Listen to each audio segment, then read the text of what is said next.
Do you want more misunderstood movies and madcap slumber party fun? Well, join us. Join our supercore at patreon.com/cinema-insomnia. You can get exclusive perks and help us make this 16th season your favorite Cinema Insomnia season ever. Become one of our patrons. I think you're a patron at Patreon. Yeah, I believe that's how that goes. Does Tron go to Patreon? Oh, I hope so. I love Tron. Patreon.com/cinema-insomnia. This space for rent. This signal space to your ears for rent. This space between your ears for rent.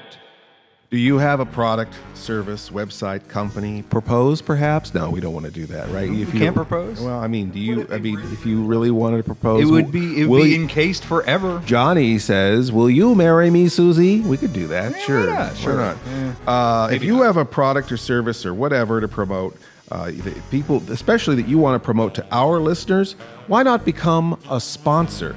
A sponsor, you say? Yeah, a sponsor of this program. Contact Mr. Lobo at his personal email.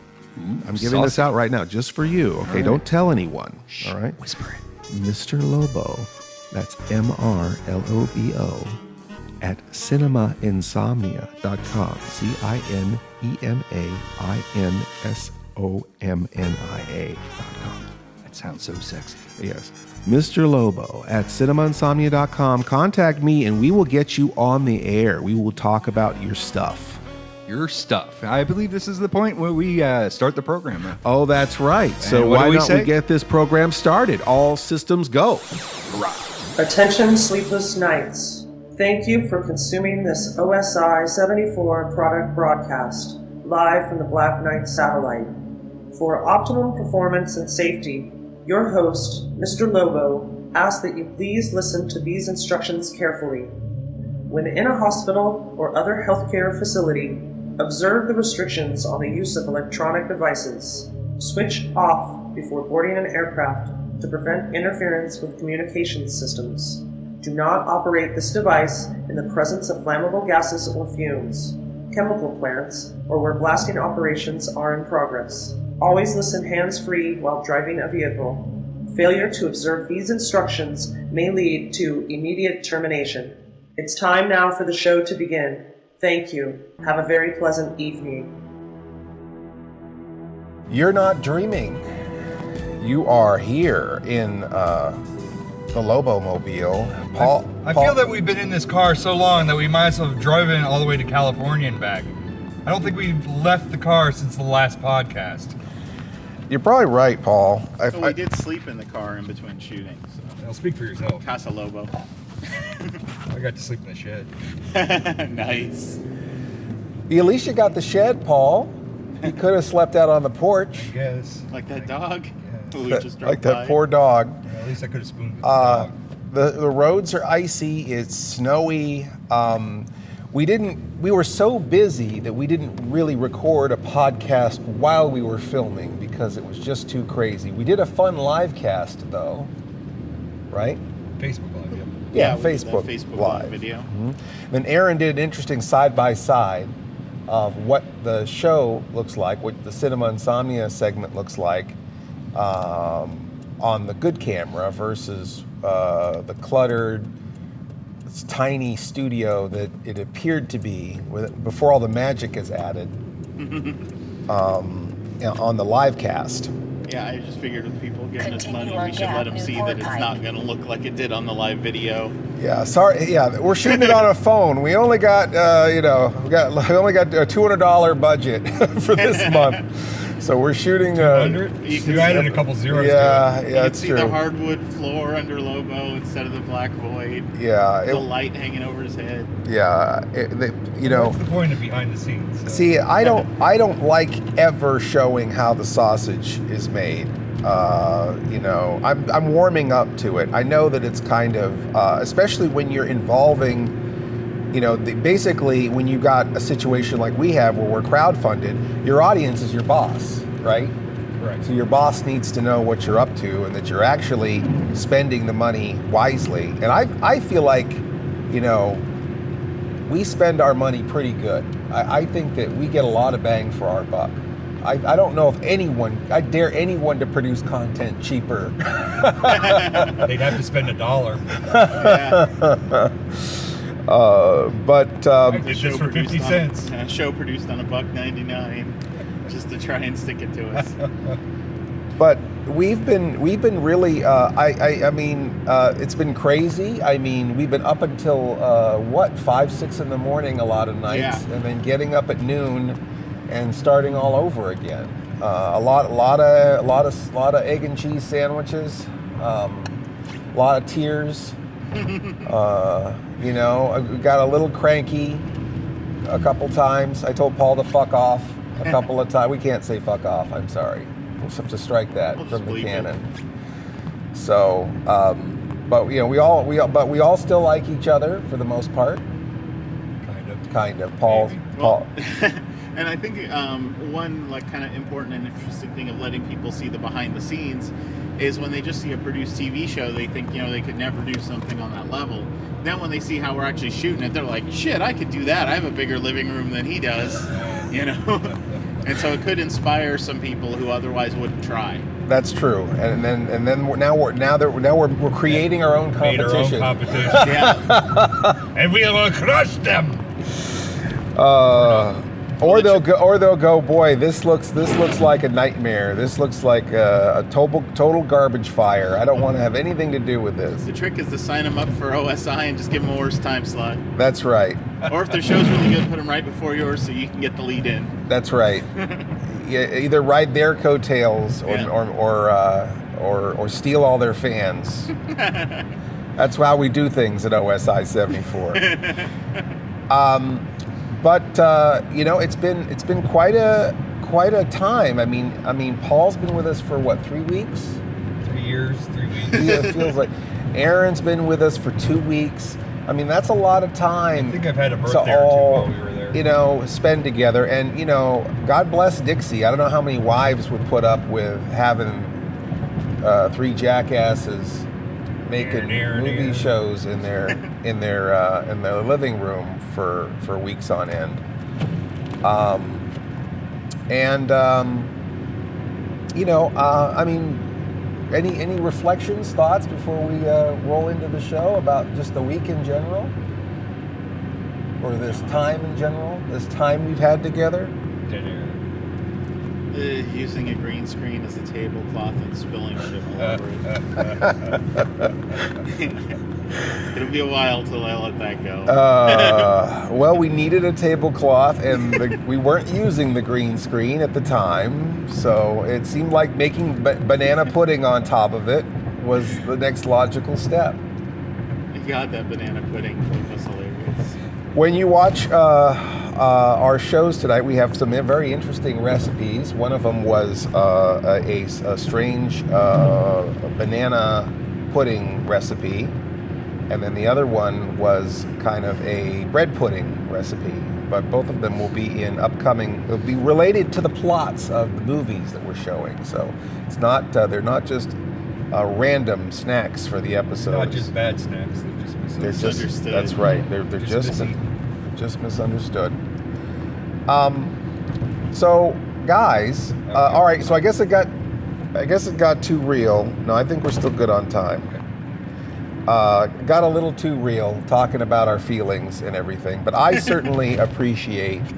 Stuff them back down. Push them all the way back down. Hide them back down. Let Hide that them gnome down. in your Let no belly. one else see Put that. it in that magic box. Just let it form into cancer. That's right. Just let all those feelings turn into a ball of cancer in your intestines. I think And the doctors can remove the it closest moment I got to getting too real. The fuck is wrong with you? Which was when we made the dessert on top of the green screen. Well, you know, I have to say, I mean, I feel like this has been a bonding experience. I feel like we're family. I really had a good time. Bondage experience? That explains the rope burn. Yeah. Now I got to explain that to somebody else. Yes. I Well, guess it's on the podcast now. but at least the ropes are off, so you can finally go home, they're Paul. off? Then why am I still wearing this collar? Yeah, don't worry about explaining it. If they know this show, they'll think nothing of it. That's true. Oh man. But you know, we're on our way to the airport. We're actually taking Aaron to the airport. It is. We're hoping the plane is not delayed. Right. Yeah. Or pushed ahead. We're pushed ahead. Do they do that? I don't think that's I don't a thing. know. That would. Oh no, we pushed it up. We pushed Your it up. plane There took off wasn't 2 enough hours people, ago. and he was here early, so we decided to push it to 5 o'clock instead of 4 o'clock. We wanted to get one of the pilots wanted to go home early because he had a dentist appointment. That flight attendant had tickets for a show that night. It happened to be our show, which we're not at. Now, how many? This is what, the 9th podcast, Paul? I think so. Yeah, Something like that. and this is the 3rd one we were doing in a car. Yep. Correct. A traffic problem was reported on Colchester Highway. Now the Garmin is getting into it. I mean, I guess the only other thing is because we were so locked down with, so focused on the show that we didn't get any in between. Yeah, that's it. We were going to sit down with Aaron and discuss, and we just blazed ahead. Yeah, that's right. We were going to have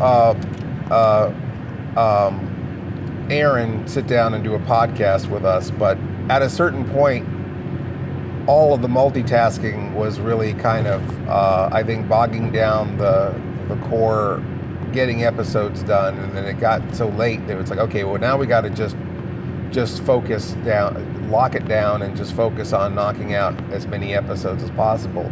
And if you think about it, the amount of shooting in one episode of Cinema Insomnia, 18 to 22 wraps, and the ones that we both did were 22 wraps. I think we have about 3 finished shows and some parts from this trip. We were hoping for 4 episodes, 4 usable episodes minimum by the time Aaron had to go back. Looks like we have 3 and some parts, right? Of new episodes. But the good news is that I feel like we've shot some of the best Cinema Insomnia that we've ever shot. I mean, I feel like it looks good. I feel like there's a lot of strong jokes. I feel like there was a lot of great props, a lot of bizarre. Oops, sorry. This microphone is going to be interesting. Set pieces, right? We had some interesting set pieces. And it's all downhill from here. That's folks. right. That's right. It's all going to be. We're just going to push it out. Episode 14. Did they shoot this on VHS? Yeah, just grind it out. No, but I think that I think the we didn't compromise quality. I think we've got some very, very fine, diverse, interesting, fun episodes coming up that the fans are going to really like. At least I hope so. I guess you will be the judge how good these episodes are. We're going to take a break. Thank you for listening to the Sleepless Nights of Insomnia on the road. 4, 3, 2, 1. Man has conquered the moon. The world has witnessed the epic journey of Apollo 11. Now the stars lie ahead. Now take another momentous journey to the far side of the sun. But what happens when man boldly ventures into outer space and discovers a vast mystery on his incredible journey to the far side of the sun? A planet that is an identical twin to our Earth, where you and every human being have an absolute double, where you can meet yourself face to face on A Journey to the Far Side of the Sun, the astounding chronicle of man's challenge to the universe and the galaxy's fight for survival. Journey to the Far Side of the Sun from Universal in color is rated G, suggested for general audiences. So do we not record any of that? None of that. So we'll start. Oh, nice. God damn it. Jesus. All right. 3, 2, 1. And we're back. We are driving. Again. Yes, in the car here. Mr. Lobo doesn't know how to operate the recorder, obviously. This is Mr. Lobo and Aaron Lane and Paul Sanders. We are the Sleepless Knights, and we are driving into the freezing weather to take Aaron back home. While we were shooting, and I mean, I am really impressed with the job that was done there. I think, Aaron's skills as a producer and behind the camera were very impressive. Paul was very impressive. I mean, the both of them were incredibly dedicated. I think that we had an amazing team putting these shows together. You know, it was just like, it seemed like we were there for 20 months. I mean the opposite. It I actually, thought I had 2 birthdays. it actually at that went time. by fast, but I feel like we did 20 months worth of work in 2 weeks. You know, there was a lot of. I think we could probably, though, could have, with as excellent as both of you were, I think we probably could have used maybe one more Well, it was nice when dedicated. It was nice when we had the intern and we had that extra hand and stuff like that. He could maintain the prompter when I was doing my roles, or the slate when times were a little bit lighter. Yeah, it would have been. I mean, Paul. There was a couple points there where Paul was juggling a lot. You know, there was a couple of scenes where Paul would get the prompter rolling. He'd be one character or prop or activate. Well, first he'd slate. Oh yeah, that's right. First he'd slate, then he'd get the action or call the take and Get the audio clap numbers. the slate. Get the audio numbers. Then he would start to get the prompter rolling so that I can see my dialogue. Then he would operate one prop, and then he would switch and be another character and operate a second prop, and then he would be rolling my prompter, making sure that he's keeping up, the prompter's keeping up. And then you have to run back to the first prop to resume it. Yes, then he had to run back to the first prop again. It was pretty crazy. And then there was a couple of things where he was also a character in the scene, where he would be a puppet or a character in a scene, and then have to also... Technically, I was several characters. I provided voices, even though they'll get dubbed over. I was providing voices too. That's true. Yeah, you were like the stand-in. Yeah, I was the stunt character. Stunt voice. Creature. Stunt voice. Stunt creature. Yeah, stunt creature. Sure. Voice. Yeah, fake Shemp. Fake Shemp. I can go with that. And so Paul was I doing. mean, after all, we already have a character called Big Spoon now. Yeah. but which you'll know, I guess, when you'll see it. No spoilers, Paul, but spoilers. Paul's the big spoon. Paul finally And he got to be the big spoon in one of these On episodes camera. on camera. Those of you who were listening to the podcast know how Paul's been angling to be the big spoon this whole trip. He finally got his wish. Somehow the scene required it, which is bizarre. I don't know. I think Paul went in and rewrote the script somehow. You all went to bed. I wrote the script. Rewrote the script. Yeah. Tonight. But I think the quality of the shows is the best that it's ever been. Maybe I'm biased. I mean, I wish I was a little bit funnier, but I think that the shows look good. I think the shows are well composed. I think that the timing is really good. I think that the way that they're fitting into the shows look great. I mean, that was the interesting thing is that Aaron would, we'd shoot some footage and Aaron would just go run upstairs and start dropping it into the episode and start editing the episode. Got a little bit of downtime. Where's Aaron? Editing. Yeah. Comes down. Here's what the episode looks like. Holy shit. Yeah, it was amazing, So our workflow was really awesome to where, we're doing pre-production, post-production, and pre-production, production, and post-production all at the same time and simultaneously weaving in and out. We're building props for the next scene, and then the last scene has been imported into the timeline and edited. So it's really kind of a bizarre but satisfying workflow. But even if we had an extra person helping us, I don't know if we would have had room for an extra person. I mean, it's a very small space. I think if our patrons keep coming through for us the way they have been, if it keeps exponentially growing, we could rent. Especially when we had the actors and stuff. We could rent a studio. Or if we have any patrons in the Philadelphia area who have a space they don't always use, hint hint. Yes, something drivable for us. Yeah, like I feel like that would be worth a producer credit or something. Where we're at, it would be great to maybe partner with someone who's got a studio. And we'll make it worth your while. Wink, wink. Can an insomniac sleep his way to the top? I don't know if that's possible. I don't know. I did a lot of sleeping. We Well, did. they can try it, but as we've discussed, Paul wants to be their big spoon. He insists on me. This is in his contract. But we were saying about That's the writer.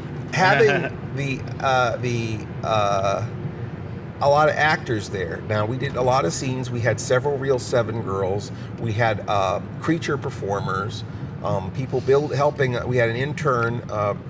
Wendy and Brandon came over. Wendy Soes does a lot of costuming and builds things for cosplay. And she helped us by really cheapening her act and helping us build a couple of garbage bag monsters. Spoilers, right? Spoilers. And then her son Brandon, who has been interning on OSI 74 and helping us upload shows, has been also came in and ran the slate a little bit, and performed one of the creatures, and so we did have some of those, and then we had real 7 girls performing in the show. And Dixie would be doing a lot of the entertaining of our guests or actors and volunteers. And we're in this house, we're just in our house. So you have to be completely silent or you can hear everything on the microphone. So if we had a bigger space that maybe had a green room or a separate area where people could be waiting to be in front of the camera, that would certainly help things a lot, because there was a couple of times when they just had to leave the house so that we could get the shot. Go drive around the block for an hour, please. Yeah. Like last And then they night. get the text, can I come in? No, leave for another 45 minutes. It's like a colicky baby, just drive them around the block. Can you take the cat with you? Yeah, we also wouldn't have to contend with the garbage cat if we were in a studio space. Yeah, Garbage Cat was another one. We haven't talked about Garbage Cat, although it feels like we've talked about Garbage Cat. I have a little bit Sense of of deja vu, here. yeah, Yeah. definitely. We are recording this time, right? Yeah, we Double are check recording that. this time. Garbage Cat, I don't talk a lot about Garbage Cat. I call her Garbage Cat. Dixie calls her Baby Cat, but her real name is Pipka. At least that's what it says on her collar. We had this cat. This cat came into our lives. We were adopted by this cat. This was a neighborhood cat that we didn't really know who it belonged to, but it was trying to keep warm under our porch, and we felt bad for it. So we made a little shelter under there out of an old cooler, and started feeding her. And she would just, whenever we'd drive up in our car, she'd come running out from behind the garbage cans right up to us. And that's why I started calling her Garbage Cat as a joke. And as it was getting colder, we're like, does this cat belong to somebody? Because it's getting cold. And we finally found the owner of the cat, and the owner said, oh yeah, we own the cat, and we keep her in the garage, and we have food and stuff there for her. But we can't have her in the house because we've got 2 dogs, and she's afraid of these dogs, and she pees all over everything. And that they inherited this cat from hospice care or something, where the cat's owner had died, and she was a hospice care worker, and she kept the cat, brought it, couldn't find anybody to take it, and brought it home, but she's got these 2 dogs, blah, blah. So we thought, oh, okay, well, at least that's a story, but we were kind of concerned about this cat, and we grew kind of fond of this animal, and then they decided they were going to move, and they're like, well, we're moving away, so say goodbye to this cat that you really like. And Dixie was really sad, because Dixie really liked this cat. And they moved away, and we thought that would be it, that we'd never see this cat again. But the cat came back the very next day. The cat came back. We thought she was a goner, but the cat came back. She just wouldn't stay away. And so this cat just started hanging out in our house. Her family moved away. That's why we needed the second take, was for the snaps. Yeah. And we thought she moved away, and so she is, when we looked at her, her face was kind of scratched up, and we're like, oh wow, she's a scrapper too, she's out there getting in fights. And then we saw in a closer inspection, she had no front claws, she was declawed, and we're like, well, this cat can't be outside. this is a indoor cat. You know, she can't defend herself with no front claws. Yeah, you're not supposed to put a declawed cat outside at all, let alone let them live outside regularly. Yeah, so we contacted the owners again and said, look, can we just keep this cat? And they talked it over with their family and said, yeah, keep the cat. She obviously doesn't want to live with us. Go ahead and keep this cat. So Garbage Cat lives with us, and Garbage Cat loves to ruin takes. I think Garbage Cat lives for it. She can walk through the scene to where her tail is wafting into Mr. Lobo's space. I love how she walks into the room, walks in front of the camera, and looks around to make sure see if we're watching her or not. Yeah. Slip behind the curtain. If we're watching, she won't slip behind the curtain. Yeah, and If she thinks she can get away with it, if she then she's gets back behind the black curtain, then you'll hear her snoring. whatever bags we Well, had. and yeah, later she discovered the plastic bags and started playing with those. Yeah, crunching plastic bags, and it's The just snoring was hilarious because we're just like, what is that noise? Yeah, we thought there was a problem with the microphones. There was something in the line or something, but no, it's just a cat snoring behind the curtain. So anyway, so that's Garbage Cat, aka Baby Cat. Maybe we'll write a character for the cat in future episodes, so we have an excuse for her to ruin the show. Poor cat. Yeah, we had joked around about making her like a porg creature. She does look like a porg. Yeah, Maybe slap some wings there could on be a her. whole planet of those cats, perhaps. You know, and in the 50s, Mr. Lobo has a cat, right? Oh, but is he? In the Atomic Brain, yeah. Bartholomew von Puss Puss. Oh, yeah. Or Barfy Puss, for short. So maybe if we do more 50s Lobo, Yeah. 50s Lobo could have a cat, and maybe it is a cat from outer space, just to make it more interesting. But who knows? The world is our oyster, right? Well, we're going to take another break, and we're going to come back with more Sleepless Nights of Insomnia right after these important messages. You could save the Earth. You could save the Earth.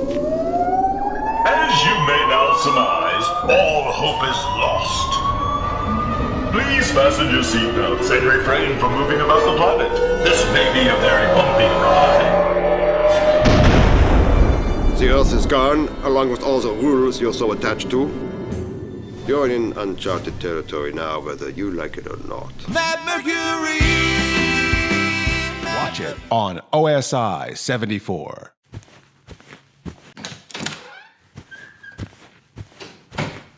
Hey, Mr. Lobo. Oh, Paul, what's up? I have a question here about this memo that I got from you. It says that BESTOW TV now needs a commercial. Oh, whoever wrote that should get fired, I think. I'm not quite sure what to put into said commercial. For BESTOW TV, I mean, you just talk about your channel. Like creative continuity and its sister show, bonus content? Right, all the convention culture and the interviews with celebrities and all that stuff, sure. Well, I guess I could also mention the cosplay montages, cos-tunes. Cos-tunes, right. Astonishing cosplay montage set to an epic soundtrack. I guess there's convention rewind, too. Those are great. We've run those on OSI 74. So I guess that's all I need, so I guess I'll have... Are you sure? Because I think there's one other show that you produced for a BESTOW. I don't know what you're talking about. With Mr. Lobo. Yeah, what that about we it? do together, the thing that we do. Remember all those videos we did? Oh, like Mr. Lobo does. Yes, Mr. Lobo does, of course. That's awesome. I'm going to get right on this, and I'm going to write up the script. Hey, wait, Paul, you forgot to tell him to go to bestow.tv or youtube.com/bestowtv. Idiot.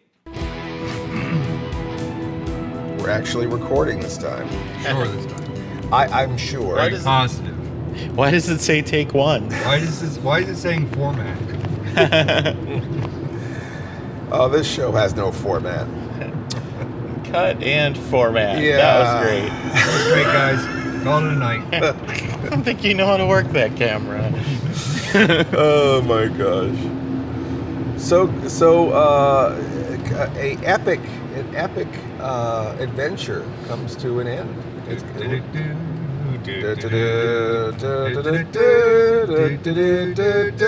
more like a cliffhanger of a serial. Yeah, I guess so. Like Jake Speed. Lobo's cereal. Did you bring any Lobos with us? Lobos? It's crunchy Or Lobos as I kept cereal. referring to it as Lobo O's. Lobo O's, yes. Just add another O.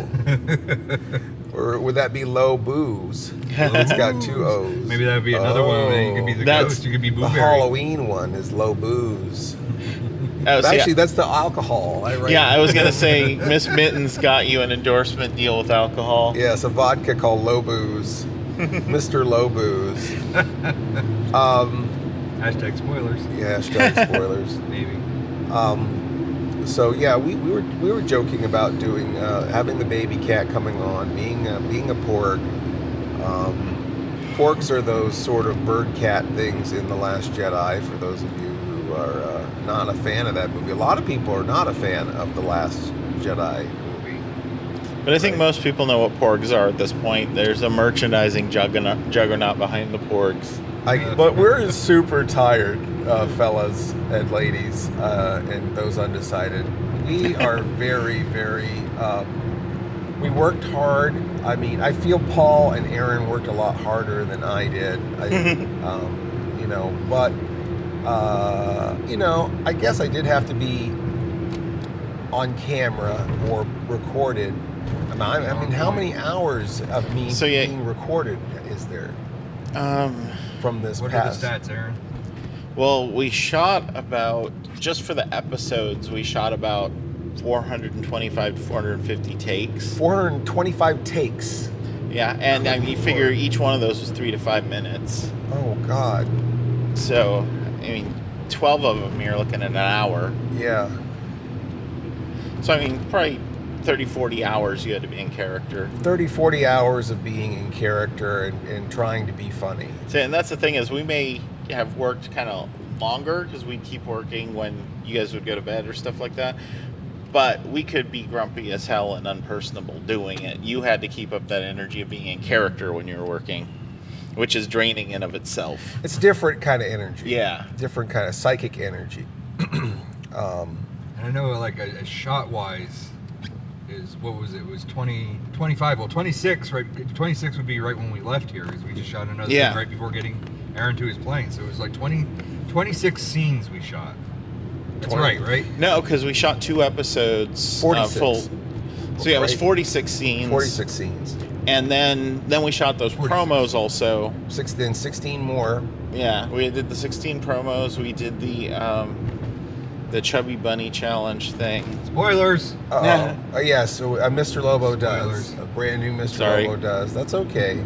That's all right. I didn't realize that was secret. That's okay. This is why we have the podcast. This will the episode will actually probably drop after Chubby This Bunny comes out. this So is it the doesn't really matter. reward. And I think we've already mentioned it several times. Yeah. It's not that big of a secret. This is the reward. People get to find out. In fact, I kind of feel like we should at some point just drop the names of the episodes we're actually working on in this podcast, because probably either by then we would have announced them. Well, I mean, we did announce on the Patreon that we're doing American Werewolf in London, so... Yes. That may not be true. American Werewolf in blah, blah, somewhere. Or somewhere. I think... Just don't listen to Paul Slating. Oh, yeah, that's right. Yes. Spoilers. Yeah, if you want to figure it out, just watch it carefully, and you can figure out what movie we're doing. But I think we already announced to the Patreon, and I guess it's safe to say it here, that Attack of the Giant Leeches is on the roster. Yeah. Which is a classic, well-tread horror host staple that I've hosted before. And that got lost, didn't it? And it's one of our lost episodes, and Does that make this an unlost episode? it's unlost. A relost episode? We'll probably be relost. This is kind of the George Lucas special edition take on finding it, because isn't it closer to what you envisioned but weren't able to do the first time?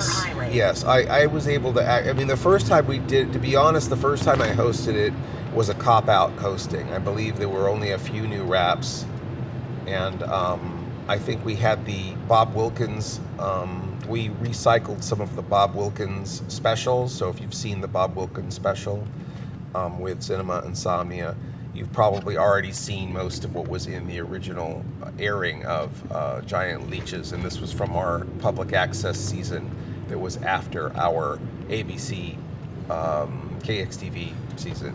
So it was, we basically just had to fill a week with an episode, and I quickly jammed together a Giant Leeches. I think I wrote a few new raps, and other than that, it was recycled material. But I had a lot of ideas for leeches that we never did, and one of them was creating giant leech monsters. And of course, in the movie, they just look like garbage bags with cups on them for suckers.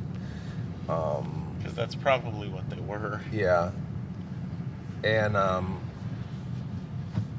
so it was fun to sort of, I don't know if Paul Blaisdell made those creatures. Do you know? I'm not sure. If he did, he was operating way under his typical skill level. Or perhaps... Much like Wendy on this episode. Yeah, or the necessity of them being able to they have to get wet, right? Yeah. So that probably limited the kind of resources you could put into making it a convincing monster if you've also got to make a convincing cheap monster that can also get wet.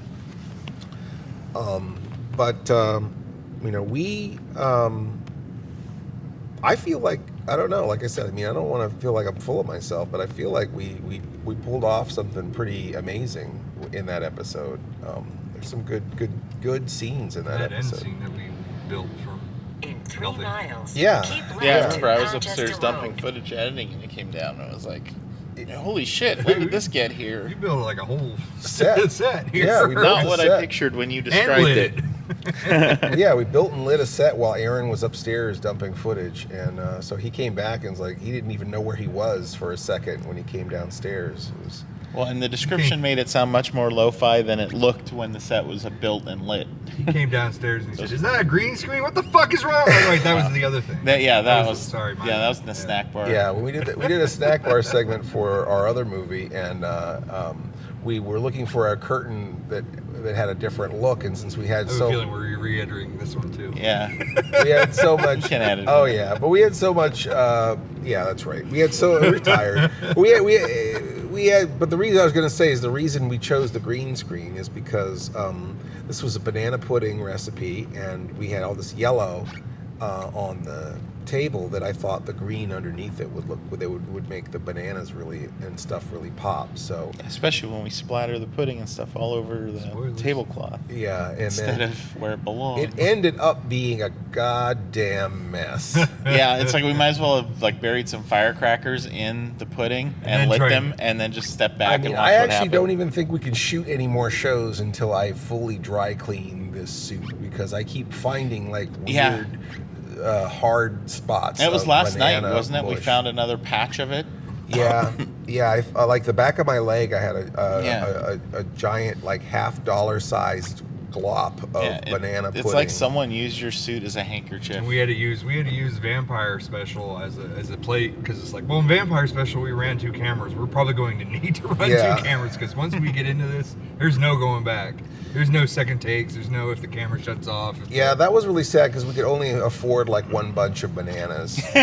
So we really had to get this in one take. And because we had to get this in one take, we kind of gave ourselves a few stopping points, a couple of places. We broke it down into 4 spots. Yeah, we broke it into 4 parts. So which if I'd have realized the situation was that tight, I would have bought more bananas when we were at the store. But I didn't know until we went to shoot. I've got a lovely bunch of 4 bananas.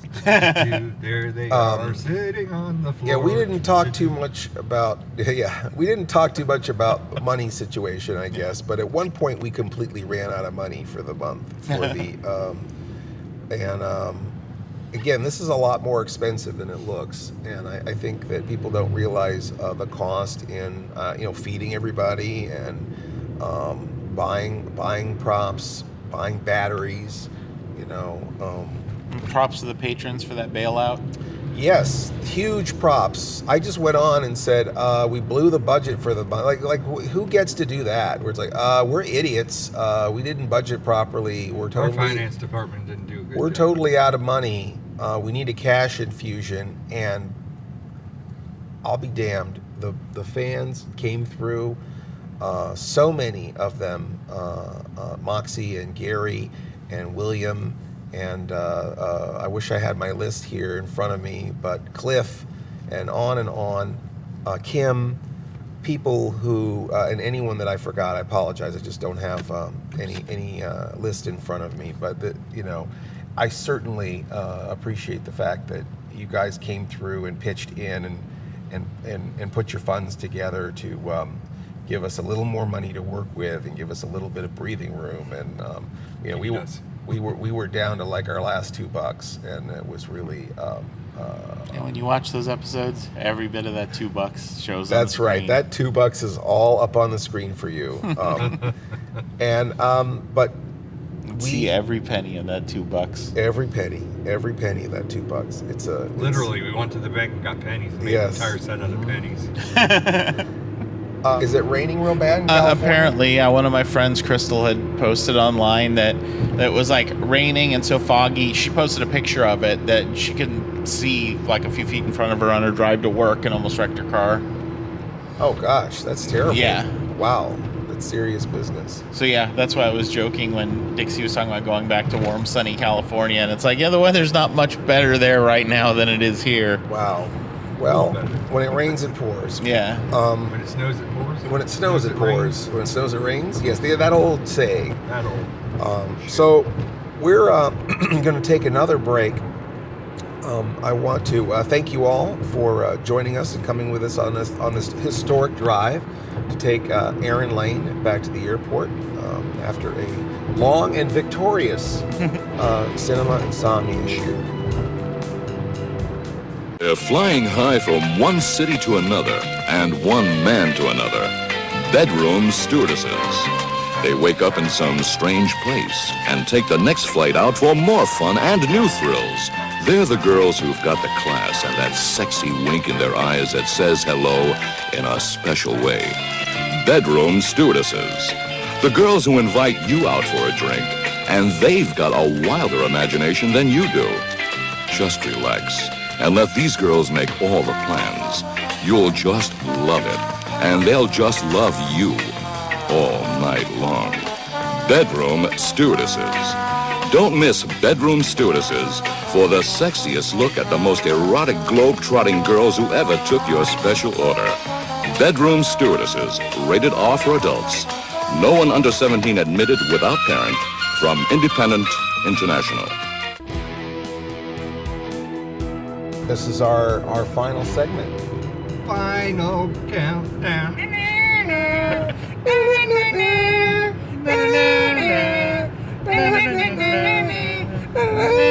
Okay.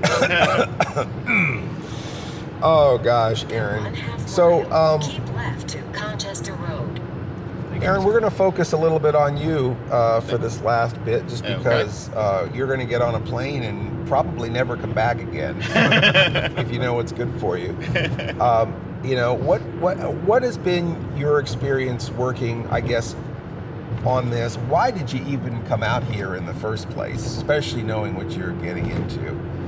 And basically, I guess, what it's like to work on Cinema Insomnia.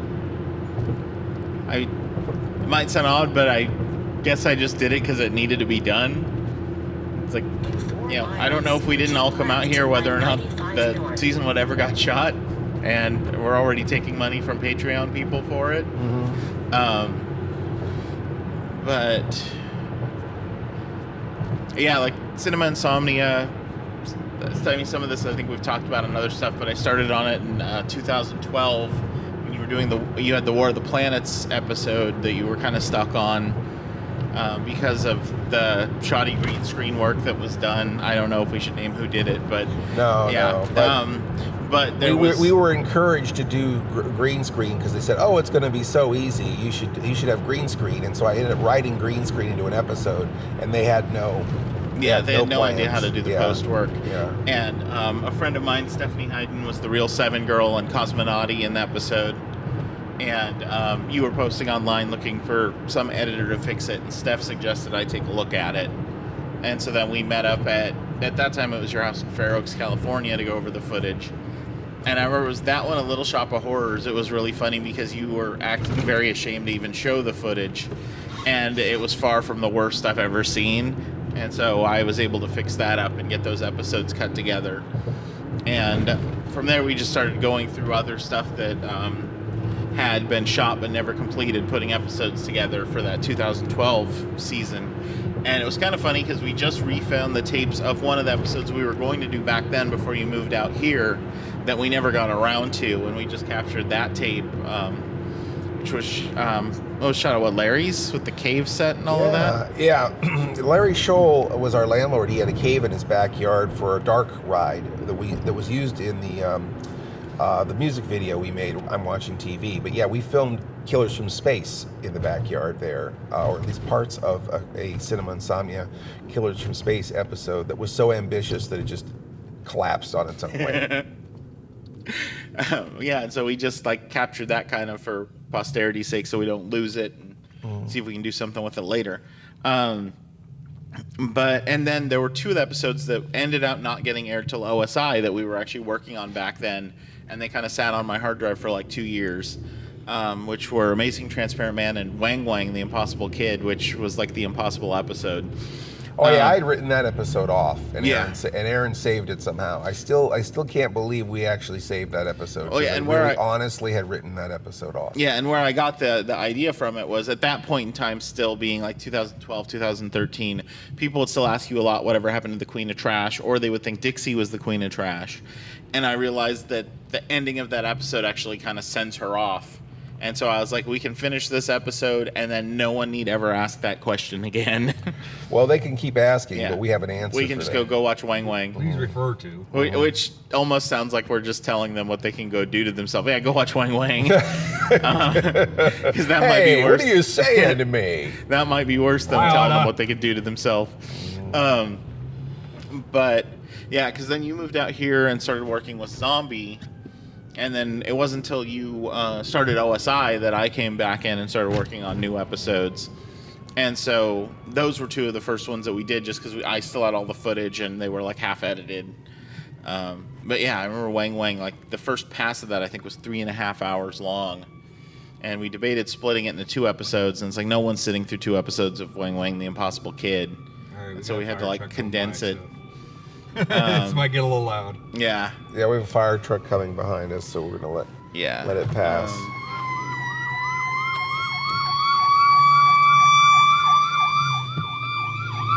Do you think it's going to that accident that's up ahead that the Garmin was talking about? Was, the construction we just drove through.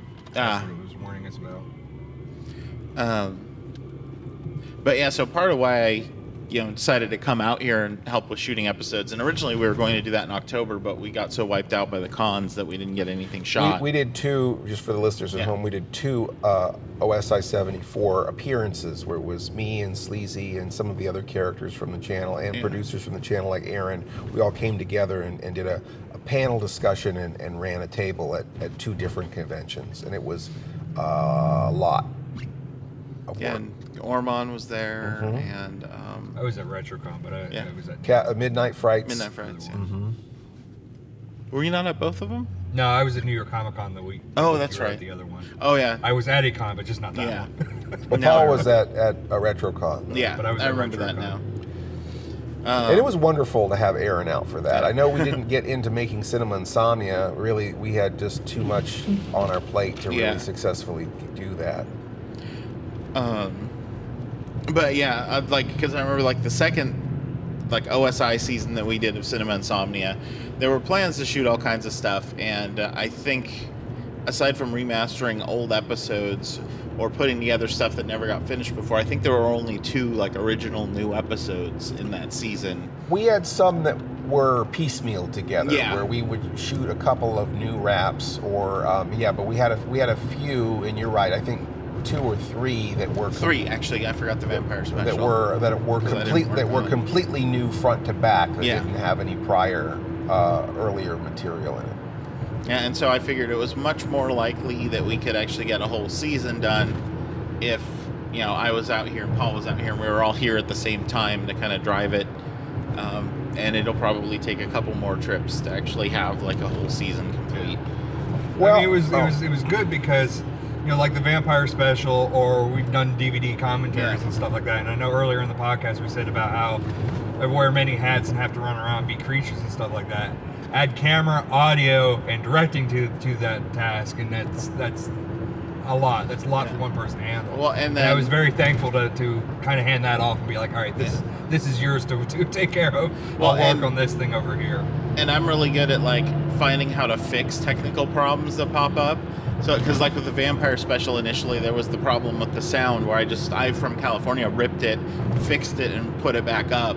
And now it was one of those things where I could be doing that while we're dumping the footage from the camera, so it never makes it to air that way. When we do run into that type of stuff. Well, and Paul was really great at preparing for the production. Yeah. You know, as far as like isolating all the props and organizing the sets and everything. And I would literally come downstairs and it'd be set up, or there would be a set, and that was pretty impressive. It would be like, I just went upstairs 45 minutes ago. Now there's an elaborate location. You know, and it was really nice too to have three, you know, because I'm a producer, Paul's a producer, Aaron's a producer. It was nice to have three brains on everything. You know, it was a good checks and balances where sometimes it was worse. So why do we have to make this more complicated? Yeah, that's true. That's true. But you know, also there is that person to go, are we making this too complicated? You know what I mean? Hold on a second, I can't see out that window. You know, sometimes that was the voice of reason versus the voice of more ideas. So, you know, it was very rarely too many cooks in the kitchen. Most of the time, it was us all working in the same direction, getting it done. Too many cooks, not enough Indians. That's right. The old that old saying, too many cooks, not enough Indians.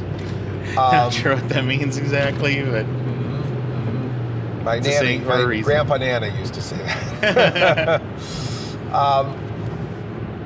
But we really, I had fun. I mean, I really enjoyed the experience. Like I said, I feel like I created a lot of those problems that Paul and Aaron were fixing all the time. But I did, at the same time, I felt very supported, and I felt like we were doing some really, really good stuff. I mean, it was making me laugh. Everybody else seemed to be laughing. I felt like we were doing some good material. Yeah, it was a fun shoot. You know, I mean, you've been on some not fun shoots. I've been on some not fun shoots. I've been on a lot of not fun shoots. You know. And I try to keep it light for everybody. Yep, Paul's a jokester. All right, asshole, just shut that up. Yeah. Stop trying to lighten the mood.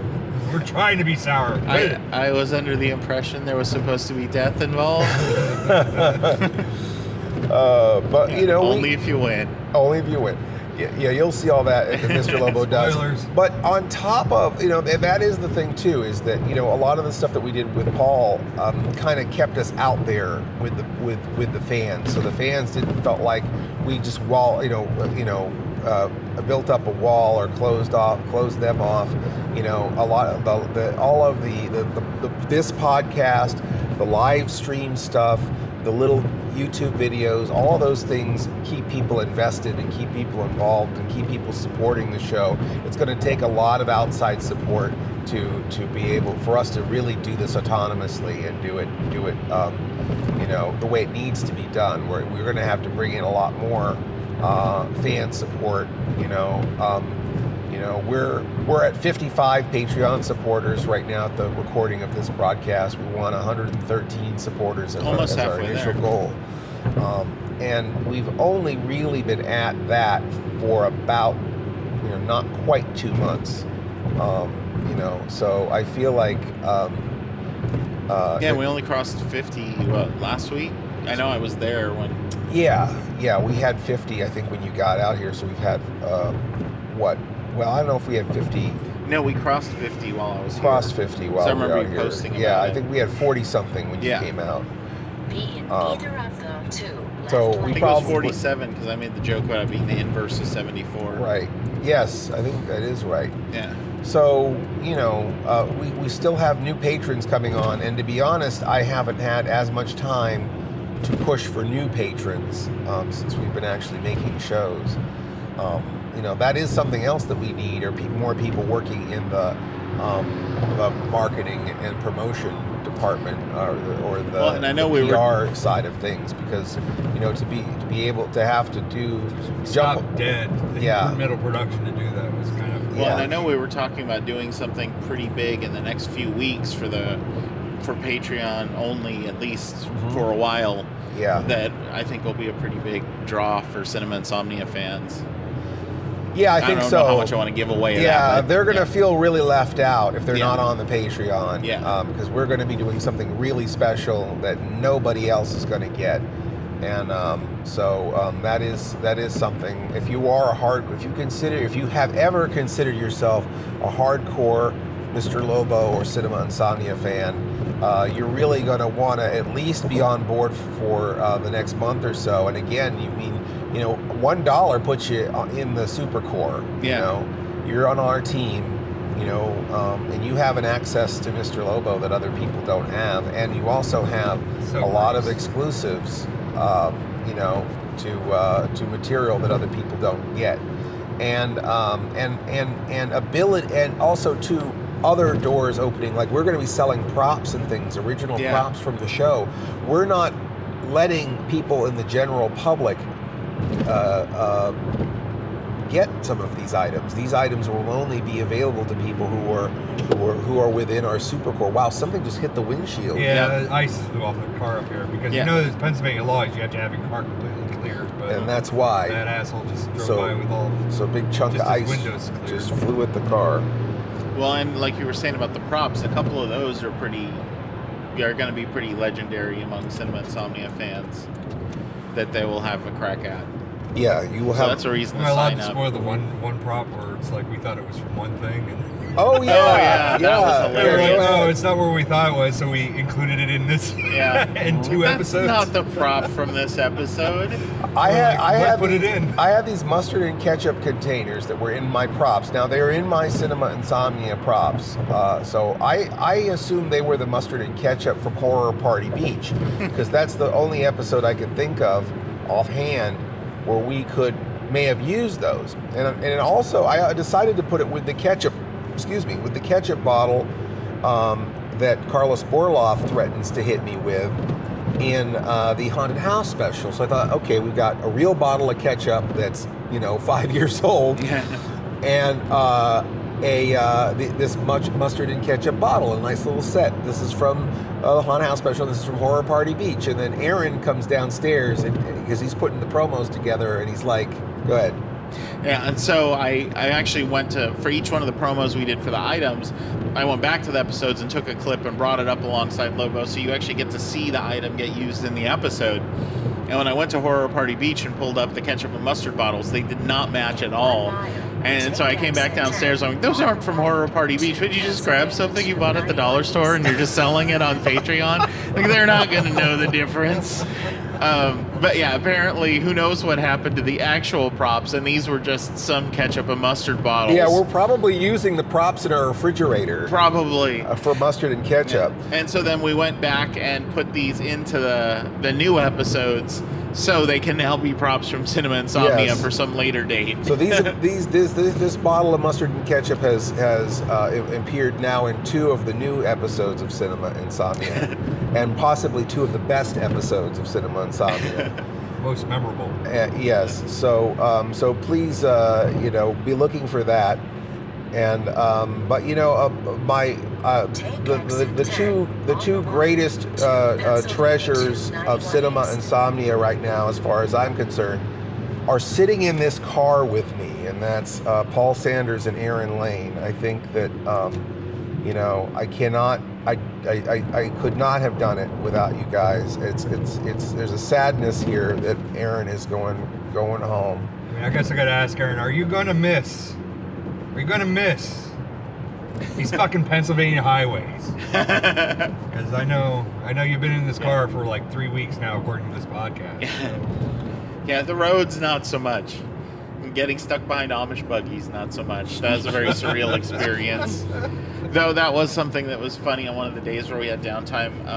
A friend of mine from high school out in California, Robin Kesno, had just moved out here and had not told anybody. And so when I posted I was out here, she was just like, "You want to get coffee?" And it was kind of like, what the hell? Because she, as far as I knew, she lived in Napa. And so she actually wanted to do touristy crap. And so she took me to like this Amish town and like paid for us to have like an Amish buggy ride. around the city. I'm like, oh, now we're the ones holding up traffic. And so I thought that was pretty interesting. Right. Right. Yes, you're one of those Amish buggies. Yeah. Blocking the ride or blocking the road. I don't know. I feel like if you're using a road that's built for cars, aren't you already in bed with the devil at that point? Yeah, well, and then like at one point during the buggy ride, this pickup truck drove by and honked, and the girl driving the buggy was just like, "Oh, that was my brother. He works in solar panels, and so if you have a job that's outside of the Amish farm, then you're allowed to drive and have a car." And well, at that point, why don't you just all have cars? It seems like if you're making excuses that if this I can drive. Not wanting to offend our Amish listeners, but I don't know how many of them have radios. The Amish, we don't want to offend our Amish listeners, and also to be honest, I mean, really, I don't know if it's even that doesn't make it the most hypocritical religion. That we have. Oh yeah, no, definitely not. We are here at the Philadelphia International Airport. Look at it, folks. Departing flights. Oh, it's beautiful. Boy, all those control towers and cement. And look, there's the cell phone waiting area. Right? I never understood that. I guess we have a separate parking lot where you just sit with your cell phone. I mean, is that from a prior era? Well, now I know on the cell planes, phone waiting lot. I know on the planes they don't want you having your cell phone on because the cell phone data can interfere with their instruments. Yeah. But I don't think it's in the airport because I use mine in the airport. Yeah, cell phone waiting lot. I think that's an old school thing. When people have those giant brick cell phones. There was one when we picked up Buddha. There was a cell phone waiting lot, and it wasn't even paved. It was just it was like rocks and stuff in the middle of nowhere. Nobody was using it. Really funny. But at least we didn't get arrested or pulled over by cops on the way to dropping off Aaron to the airport, like we did when we dropped Buddha off at the airport. That's another story for another time. Yeah. So reminder to get your car inspected. Oh shoot! And your driver's license. Yes, I need to get it. Yes, Mr. Lobo is just illegal right now. I'm going to be deported by the time this season is seen by anyone. Thank you so much, Aaron. Thank you. You're welcome, Aaron. Yay for good applause for Aaron. Yes, absolutely. Thank you so much for coming out here and putting your foot up Mr. Lobo's backside, because that is the most difficult and unfortunate part of being a producer, is that I don't think people know what a producer does, and a good producer gets the best out of the talent and the resources available, and you certainly have that skill in spades. So thank you so much for coming out. Oh, you're welcome. Making the show look so much better than it deserves to. Yeah, no, you should be back out in a couple months to finish this. Oh, why? Why would you subject yourself? Get away! Run away! Quick! I know. Save yourself. I think it's just Stockholm syndrome talking now. Thank you for listening. Thank you all, and Paul. Again, I think you and Aaron worked amazingly well. I'm surprised that you guys got along so well, because I was worried we're going to have two alphas. Good. In the next episode, I'm going to talk shit about him. Tune in next episode, Aaron. To listen to what I say about and we'll still be in the car. I wish I could hear that car ride. All right, so Cinema Insomnia signing, or actually Cinema Insomnia. This is Cinema Insomnia. Well, Cinema Insomnia is breaking up for a while. We're sleeping it off here for a couple of weeks, and then we'll start shooting again. Paul and I definitely can do some shooting now that we've got. I think the machine is in place now, and I think that Paul and I can continue and shoot some episodes, even without Aaron's mighty foot up our backside. Thank you all. Thanks for listening, and we'll catch you next time on the Sleepless Nights of Insomnia. You have been listening to the Sleepless Nights podcast, or should we say pODDcast. pODDcast. Emphasis on the odd. Our theme is by Mars Homeworld at Dead House Music. Our opening announcement is by Ophelia Necro. She does a radio show called Suicide Watch. And you could reach Mr. Lobo at cinemainsomnia.com, or find me on YouTube, YouTube/Mr. Lobo. MisterLobo. Mr. Lobo on Facebook, Facebook.com/mr.lobo, or on Twitter, @Mr. Lobo, MisterLobo. Or you can find myself, Paul Sanders, or better known as Bestow TV, at bestow.tv, on YouTube /Bestow TV, on Twitter @BestowProd, PROD, and on Facebook, Bestow TV. If you want to place an advertisement with this podcast, and gosh, why wouldn't you? We could be talking about you right now. Contact us, Mr. Lobo at cinemainsomnia.com. That's MRLOBO @CINEMAINSOMNIA.com. Or support us on Patreon. Patreon supporters get to hear this podcast before anyone else and a lot of other great stuff, right, Paul? Sure. Doesn't get it better than that, right? So come join the fun at patreons.com/cinemainsomnia. That's patreon.com/cinemainsomnia. Please stay up with us next week for another Sleepless Nights podcast. Or should we say, pODDcast. Podcast. The best thing about being an insomniac is never having to say goodnight. Good night.